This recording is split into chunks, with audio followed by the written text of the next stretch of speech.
Hello, I'm Kieran Slinger, co-founder of Propult, and I'm joined today by Simon. I'll let Simon introduce himself. Hi everyone, I'm Simon Gates, founder of Open Gates, so specialist in lead generation consultancy, and I'm looking forward to discussing all things landlord lead generation with Kieran and the Propult platform. So yeah, looking forward to it, Kieran. Awesome. So, purpose of today is to show everyone through kind of the differences between a portfolio landlord and an accidental landlord, how to target them, the messaging they need to use, and how they differ from kind of the bog standard lettings that you'll see from day to day. So what we're going to do is go to Milton Keynes on the platform, and we're going to log into an area and have a look at the landlords that we have there. So Milton Keynes, famously a square, and then we're going to call in the portfolios.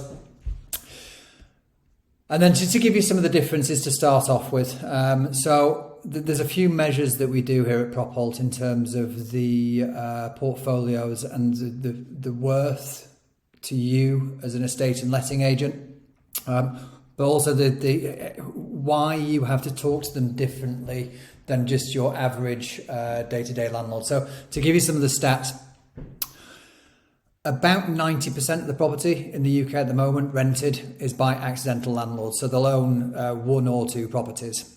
Ergo, 10% is owned by companies, and of the companies, there's 292,000 of them that own 1.9 million titles. The reason they're a little bit different is that they tend to control more properties than your average landlord. So we reference down how many properties they've got, how long they've owned them for, who they use them, which estate agents they use, and how many are kind of self-managing landlords, if that makes sense. So let's go ahead and have a look at director age. Okay, so this is one of the measures that we have, and someone asked me the other day, why do you send letters? And the reason we send letters through Propult is that the average age of a portfolio landlord tends to be a little bit older. So the average age within this portfolio will be in here. So the average age UK wide is 68 plus. And I think there's quite a good reason behind that, is that in the mid-90s, most of these companies were formed, money was cheap, it was quite easy to buy properties. They tended to start their portfolio and then grow throughout 2000, 2010. There's quite a lot of them that are now coming to retirement age. And I guess you're seeing the same in the sort of accidental landlord world, Simon, with these people who are coming up to kind of retirement age, seeing mortgages of 7%, the changes to legislation, etc. We are seeing quite a lot of these guys leave the marketplace now. Yeah, so what is, I mean, you're probably better placed to answer this than me, but from my research of what I'm seeing is that if you look at what's typically for sale right now across the country, obviously it's going to vary, but around 10% of properties currently for sale were buy-to-lets. It's actually a bit more, so it's about 15% at the moment. So those with a rental record at any point in the last 5 years is usually around 15%. We can also monitor the stock of company landlords that are also selling properties, and we've found an increase in the amount of properties that are being offloaded just like in the wrong areas, in the wrong towns. I think what's happening is that quite a lot of landlords are using this as an opportunity to buy in different areas, if that makes sense. So if there's an area where the letting market is particularly strong, or they want to take on more within their portfolio, they're getting rid of the units that just aren't performing, pretty much. So just going back to the director age, so there were, out of the 1,700 odd portfolio landlords in there, about 400 are between 65 and 75. So there's about a quarter coming up to retirement age, right? And this kind of goes into some of the messaging that you need to around how you want to be different, right? These guys have a different approach to what they want to get out of this, if that makes sense. So if you've got 20 or 30 properties and you are kind of approaching retirement age, you'd probably be less likely to want to run round fixing broken taps, etc. That brings us to associated agents. So one of the measures that we do is how many of these portfolio landlords are self-managed. So I can break down, if I just do all and then apply again, and that'll bring me back to my 1668. How many do you think use no agent whatsoever? So just on this, when you say no agent, is that, how can I describe this? So no agent, like as in they haven't even put it with an agent and put it on like Rightmove or Zoopla because they then self-manage it themselves. Correct. So we've got 6 years worth of rental records from. So we're taking about 40 sources of information, put it all together to see. So we see stuff from Open Rent, stuff from so all of the agents, and then put it back together into the portfolios. And what the reason we've done these is so that you can narrow down your perfect marketplace when talking to landlords, right? So if you want to talk to the opportunity of those people who are approaching retirement age and don't use agents at all, you can narrow them down as a pot of people. But if I do none, I'm going to guess, is it half? It's usually half. This is more than half. So 981 of the 1668 landlords have never used a rental agent. And if you browse the opportunities, you can kind of see through that, and you can see all of the rents as zero. So some of them are starting to use, but as the vast majority. And this kind of is the first point in case. It's how do you get those landlords who have managed their own portfolio for years and years and years and years to actually come round and go, do you know what, actually I'm going to get the help of an estate and letting agent to manage the portfolio. One of the messages that we're looking at here is that one of the main services that letting agents can offer is expertise. But that very often doesn't come across when you look at the letters that are being sent out or the messaging that's coming back from agents. They miss the chance to say, look, I know what I'm doing in this marketplace, right? Have you got the rents adjusted? Have you got, when was the last time you did a rent review for your whole portfolio? Yeah, I think so. On just a couple of bits you were saying there, and that list that came up, obviously there's always things going on in the rental world, particularly in the lead up to, an election's going to happen next year, roughly. There's going to be housing. It's going to be a political kind of tennis ball going from one side to the other. But, I think whilst we're recording this, what's changed recently, there's been a new how to rent guide come out, for example. So just off the top of my head, great, send that content to those landlords saying, are you aware that a new house rent guide has come out? This is the legislation behind a house rent guide. If there's anything you're unsure about, feel free to contact me. And hopefully landlords are going, what on earth is that? I've managed my property or properties for several years and I've never produced a single one of these, but they're talking about potentially being fined. I better get in contact with them. It's great advice. I was talking to someone a couple of weeks ago who was saying that the amount of he was using Propult to compare the properties contained within a landlord's portfolio and then looking at the EPC dates. And he found that over half of his properties didn't have an active EPC. He was like, are you aware that you can't rent those without an active EPC? And the landlord had no idea. So I think tip number one is to, as a letting agent, you need to get across in your messaging the reason to use a letting agent. It's not just an access to a marketplace. It's not just, a rental event. It's being able to really partner with a portfolio landlord to give them the advice, to tell them about the local issues in the local area, the legislation that's changing, etc. The second real thing I wanted to focus on is kind of the difference in agents the difference in landlords who use multiple agents no agents, and one agent. So if we go down these three filters, multi-agent, so these are landlords who use more than one agent within their portfolio. There's 265 of them. And then you've got sole agent, which is just seen one, is 395. So that again creates two different opportunities.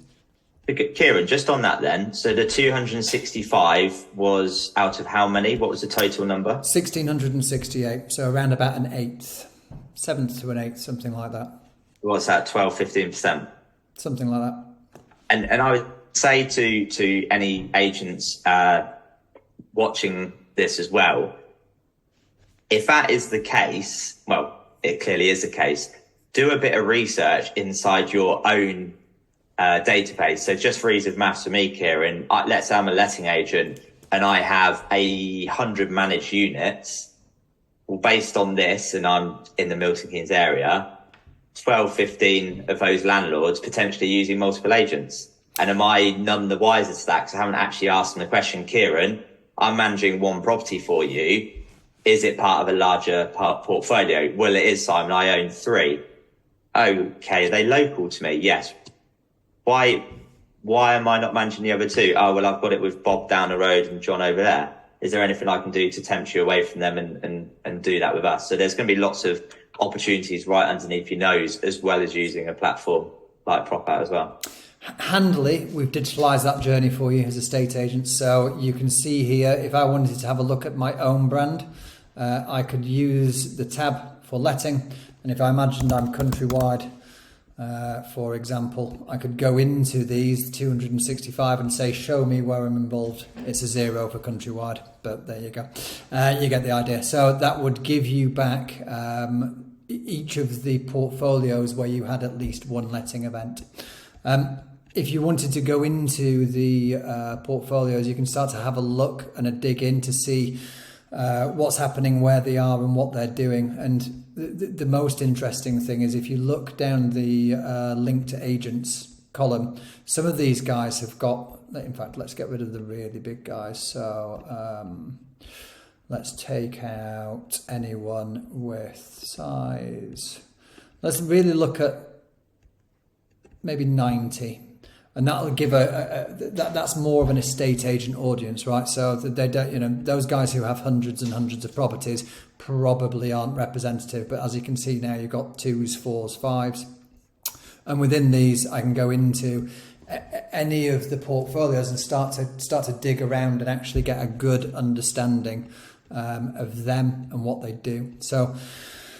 This is Sheet Anchor Evolve Limited, and their portfolio is all over the place, really. So, as you can see, they've got a bunch of property in Milton Keynes, a bunch of property in London, a bunch of property around Milton Keynes, and they're using multiple different letting agents, multiple different brands, but their investment strategy looks to be the same. So they're buying 1, 2, 3 bedroom flats almost exclusively. But the interesting thing is, although some of these brands are nationwide, they're not using them for all of their purchases, if that makes sense. So being able to dig into that and have a look and see what's happening within each portfolio, it gives you the advantage of being able to see kind of the psyche of a landlord.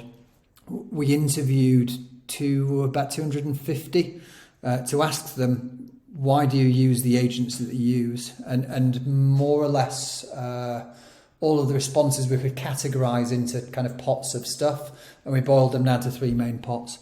The first was the main reason that they picked the agents that they picked is that they took away the problems. So if I'm going to give you as a landlord multiple units, I don't want any issues with them. I want you to manage them on a day-to-day basis. I don't want to receive 10 bills from 10 different agents with 10 different sets of X and multiple bills for fixing this and that from different contractors. A centralised service was what they craved.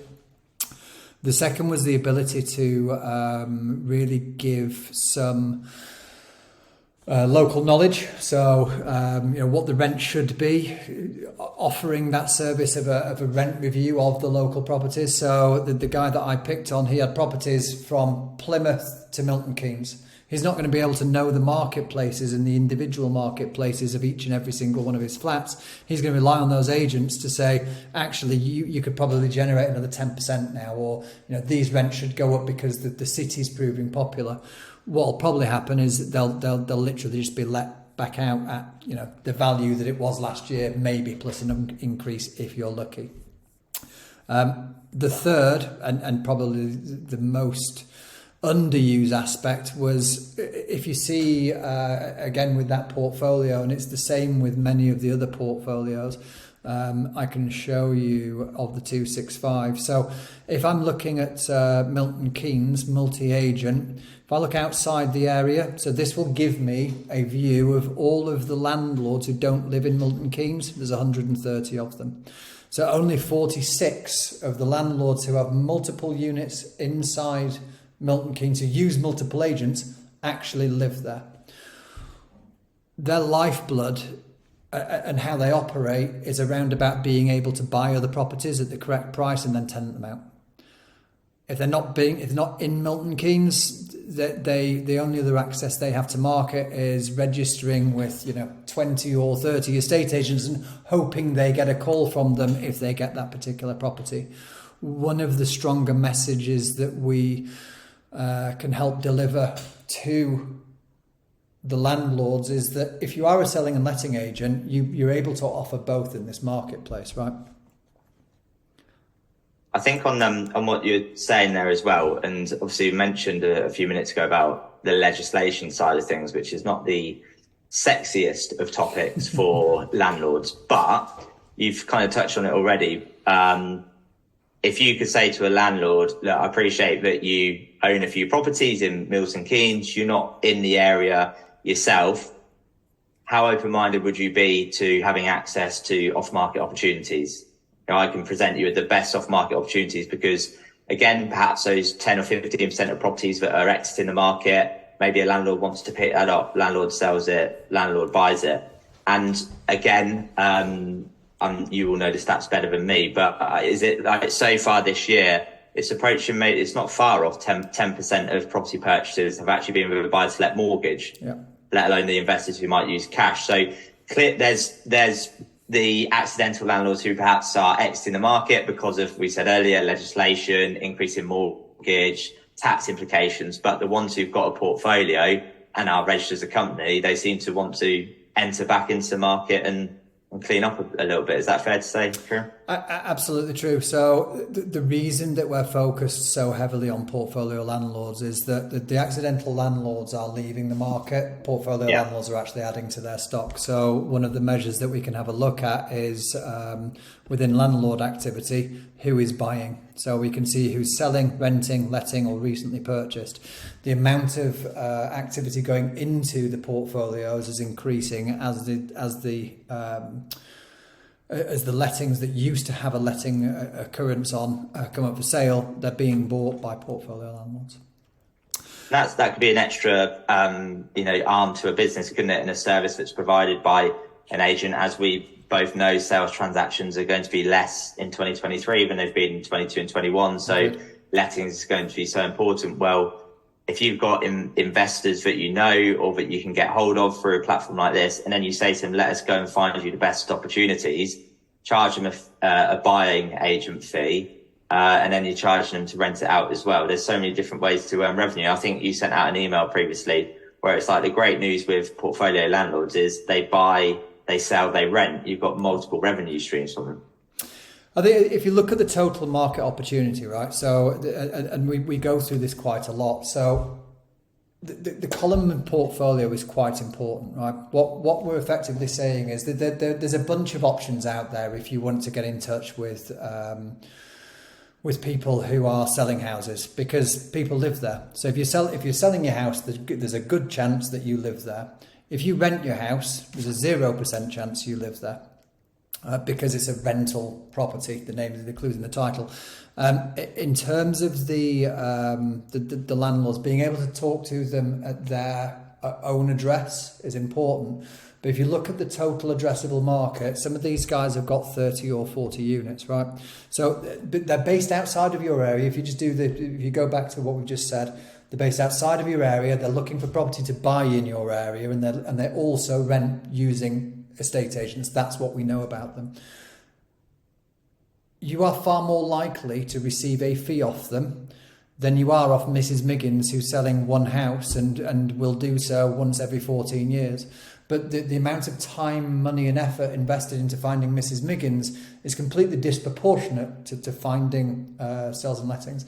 One of the questions that we ask people when we start talking to them about their landlord, kind of what you're looking to do, and more or less every business in this marketplace has said, I want to find more landlords, because they realise that the sales market is not as strong as it was and will probably be a bit softer in 2023. They're looking for that revenue. So if you ask them the key goal for 2023, it's find more landlords. And then you say, how much of your budget are you putting towards finding landlords? And they'll go, I don't know. So what we're trying to say is, if you want to... The best opportunity we see in the upcoming marketplace is making friends with people who do multiple transactions, because you can make money buying, selling, renting, advising, we go back to that marketplace. There's over 50% of these guys have never used an estate agent. There was a recent survey by I think it was the National Landlords Association that said, I think it was 68% of all of the landlords who are self-managed are considering using the services of an estate agent this year, because the market is just getting harder. The amount of legislation, things they have to do and hoops they have to jump through is a great opportunity to start engaging with those guys. And on some of those landlords to target, like the ones I believe, if we're still on the screen of, these landlords here are not based locally to that area, right? Correct. So the generic leaflets of we need more landlords in your area, they're obviously never going to see, because they're not in that area. And then the second bit, and this goes back to a conversation I know we've had before, if I do let's say a typical landlord lead generation strategy of seeing a property is on the rental market. Yep. And I just send I send letters, leaflets to that address. It's empty, or there's a tenant in there. Chances of a landlord seeing that are pretty slim. But then you've got some agents who pay £3 to land registry. Tell the people, tell the agents watching this how that strategy is not as successful as they perhaps think it should be. So it's interesting, right? So these are out of area landlords. It's 130 out of 170, right? And if you look at where they actually live, most of them will probably live in London. So there's a big spattering of London wherever you look on the map. We did an exercise when we started looking at this whole strategy, and we bought 1,000 titles from Land Registry just to see what would happen. So all throughout the country, different amount of beds, different pricing, wherever it is, and 925 of the titles, of the 1,000 titles that we bought, came back to the registered to the letting address. So it would just say Mr. Smith. So it would give me 1 Smith Street, and it would say Mr. Smith owns 1 Smith Street. But we know he doesn't, because that was the address of the rental. So he can't live there and rent it unless, he's looking for a lodger, which is very unlikely. I think if you look at it from a business perspective, the reason we do this is if you've got multiple properties, it goes back to total addressable market, right? If you buy a land registry certificate, all you're going to find out is possibly the owner's name, and on 75 occasions, maybe the owner's actual registered address. The chances are, if they haven't got, if they're not using the best tax structure, they've probably got one property. So if you look at the maths involved, you would pay for those 1,000 titles. You would pay £3 to buy them all, £3,000, and then possibly like about £3,000 sending them letters. It's a £4,000 exercise. You might reach 75 landlords. We try to reverse this and turn it on its head and say, if you contact these 130 landlords, they've got more than 1,000 properties themselves, and they're all using multiple agents. And we can tell you which ones they are and when they're due up and which agents they're using. But going to have that conversation is kind of important for doing a bit of research into these guys, spending a bit of time looking at the portfolio and crafting a message before you pick up the phone, or if some of these guys will be in your own CRM with other properties. Doing that work, you might pick up 3 or 4 or 5. You might pick up 2 or 3 sales as well. So yeah, just on that point you're making there, I just want to really emphasize it. We've kind of already slightly gone over it. Is if you look at the platform like we are now, and I know I've had it with agents when I'm going through some sort of lead generation with data capture, and it's funny when the Zoom call goes silent or the room I'm in goes silent. I'm like, what's wrong? And they're like, we recognize that company name. And you're like, that right, okay. They're like, I didn't know they had 15 properties. Yeah. We managed one of them. It's like, okay, so at the end of this session, you are going to go and contact that person, because you don't, I think that sometimes we can get a bit trigger happy in sending out letters. And I'm a big advocate of direct mail, but sometimes just looking at it and going, if we searched our CRM, how many of these people do we already have the phone number and email address of, that we could literally start a conversation with straight away? Absolutely agree. There's 2 sides of this. It's an interconnected thing, right? We send out mail, and we can drive mail to these landlords on trigger events, on just because they've got an amount of property or because they're based outside of the area, etc. It should be combined with a branch every Friday afternoon. Going to have a look through. Have they bought anything else? Have they purchased something in? Yeah. If you're going to capture new landlords and new territories in there's one of the options that we've got is recently purchased. So you can literally go and press a button and see who's bought new, who's a landlord and who's made recent purchases that they've added into their portfolio. There is no better way to pick up a new landlord by ringing them and saying, I see that you've just bought a new property. Taking you're not planning to live there because you're a professional landlord. Is there something I can help you with?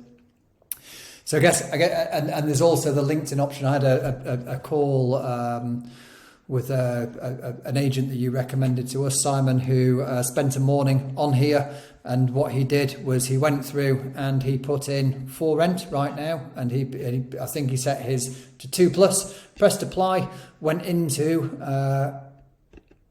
the results that he got back. And on here, you can see there is a button marked LinkedIn. He literally went to LinkedIn, found the landlord's company, sent them pinged them a request saying, I see that you got some stuff to let, I'm a letting agent, can I have a look at them for you? I think he said that the guy was based in Australia and just said, yeah, sure, no problem. There you go. He picked up 3 instructions in a morning. And again, it's not from, the platform here can enable you to send out direct mail. We're both big advocates of that. But again, just going back to that point of some of the stuff that's underneath your nose, and actually, I'd say 9 out of 10 agents I speak with, and I go, oh yeah, you message them on LinkedIn, and they'll go, oh, I don't know about that. And it's like, well, you haven't tried it. And I think they just think like with door knocking, for example, and think I was double glazing sales from the 80s and stuff. But actually, you message someone on LinkedIn and I go, hey, Kieran, notice that you're a portfolio landlord. One's on the market at the moment. I operate in that area. Do you want to have a chat about it? Like, more often than not, they're going to go, actually, yeah, I wouldn't mind some advice, actually. Yeah. And it's a lot different to the generic LinkedIn spam that we all get, where it's, I've seen your profile and I think we should connect. It's a genuine message. And landlords will go, they've done their research. They've found me. I'm impressed by that. I want to deal with them. You might get the odd one who goes, how did you get my details? Get lost. Fine. You don't need to deal with them. They're not your client. They're not your cup of tea. But I think that it's such a massive thing, that button, to be able to just connect with someone on LinkedIn, again, start having a conversation with them and not just having to hope that they respond to a letter as well. That double pronged attack in terms of marketing. It's brilliant. So I think that we're approaching our half hour. I think that the key takeaways from here are you need to start looking at your area. If you're going to look at portfolio landlords, remember what they want from you. They need someone who will take away the headaches of them. That messaging needs to come across. Someone who is up to date with the local marketplace. If you organise an automated campaign with Propalt for your message to land on their doorstep every time they rent a property, you automatically become the person who knows the most about the area in which they're letting. And the third thing is, do not forget to tell them that you also have access to the off-market properties. If you're a sales agent, that's what they want to hear, right? They want to hear when another landlord wants to exit the marketplace. These are the guys who are buying them right now. Your message and your brand is important, and the reason that Simon is here is kindly offered for anyone who is a Propalt client or uses Propalt. He will give you half an hour of his time, I think, for free, looking at your branding, your messaging, how you're talking to these guys, what you're saying, how you can differentiate your brand from others. Is that right, Simon? Yeah, 100%. And I think that looking at this kind of thing here, and then the content of the message is so important. It's like that classic analogy of, I don't know, putting petrol in a diesel car kind of thing. It's not going to work. So you can have a great platform, but content's got to be right. And I just want to try and jump in and one last bit, which I don't think I've spoken with you before, but it definitely helped me get lettings business in the past. So we said earlier, there are some landlords, 10, 15%, who are putting properties on for sale. Yep. And perhaps some are testing the market, seeing if they can get a great price.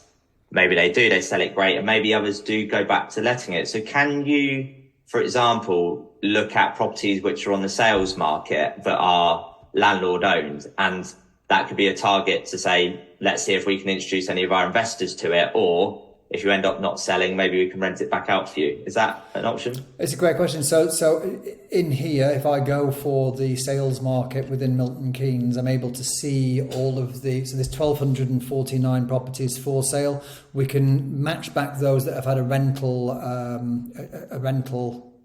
incident in the past. But the easiest way to do it is to go apply filter, property filters, landlord only, apply.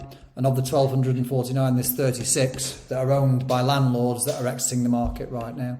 So you can see them, you can see where they are, and you've got a bunch of ones and twos. So these are ones that become double bubble for you. So if you can persuade them that they need to sell through you, and you've got the perfect landlord to buy, you can pick up the sale of that property, pick up the buy for the new landlord, and then rent it out for them as well. It's a great point. Perfect. And that just highlights, if anyone does want to take me up on a 30-minute consultation over Zoom, I'd be going through the kind of content that you would send to these types of landlords to get them to respond to you. Awesome. Well, thank you again for your time, and hopefully this will be the first of many of these sessions where we kind of try to give you some tips and tricks. So thank you for joining us. Simon's details will be attached to the email that you've got here, so if you want to reach out to him, feel free. Otherwise, thanks for listening, and we'll see you again soon. Take care. Thank you, Kieran.